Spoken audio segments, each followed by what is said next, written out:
Mon adorable Nick, mon enfant, je t'écris depuis mon lit d'hôpital américain. En plus de cette maudite maladie, je n'ai vraiment pas eu de chance depuis que je suis ici. D'abord, l'exposition est un sacré bazar. Quand je suis arrivée, les tableaux étaient encore à la douane, parce que ce fils de pute de Breton n'avait pas pris la peine de les en sortir. Il n'a jamais reçu les photos que tu lui as envoyées il y a des lustres, ou du moins c'est ce qu'il prétend. La galerie est à lui.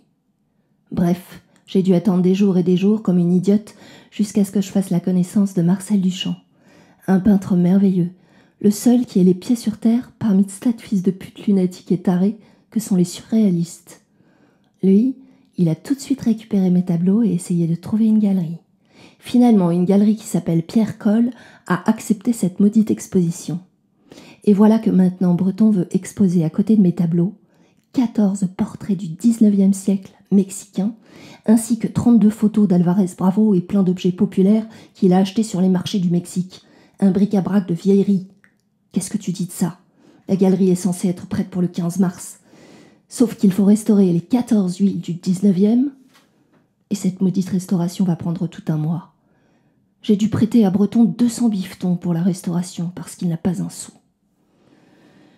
Bon, il y a quelques jours, une fois que tout était plus ou moins réglé, comme je t'ai expliqué, j'ai appris par Breton que l'associé de Pierre Coll, un vieux bâtard et fils de pute, avait vu mes tableaux et considérait qu'il ne pourrait en exposer que 2, parce que les autres sont trop choquants pour le public. J'aurais voulu tuer ce gars et le bouffer ensuite, mais je suis tellement malade et fatiguée de toute cette affaire que j'ai décidé de tout envoyer au diable et de me tirer de ce foutu Paris avant de perdre la boule. Tu n'as pas idée du genre de salauds que sont ces gens. Ils me donnent envie de vomir. Je ne peux plus supporter ces maudits intellectuels de mes deux. C'est vraiment au-dessus de mes forces. Je préférais m'asseoir par terre pour vendre des tortillas au marché de Toluca, plutôt que de devoir m'associer à ces putains d'artistes parisiens. Ils passent des heures à réchauffer leurs précieuses fesses aux tables des cafés, parlent sans discontinuité de la culture de l'art, de la révolution et ainsi de suite, en se prenant pour les dieux du monde, en rêvant de choses plus absurdes les unes que les autres, en infectant l'atmosphère avec des théories et encore des théories. Tout ce que j'espère, c'est guérir au plus vite et ficher le camp. Mon billet est encore valable longtemps, mais j'ai quand même réservé une place sur l'île de France pour le 8 mars. J'espère pouvoir embarquer sur ce bateau. Quoi qu'il arrive, je ne resterai pas au-delà du 15 mars. Au diable l'exposition et ce pays à la noix. Je veux être avec toi. Tout me manque, chacun des mouvements de ton être. Ta voix, tes yeux, ta jolie bouche. Ton rire si clair et sincère.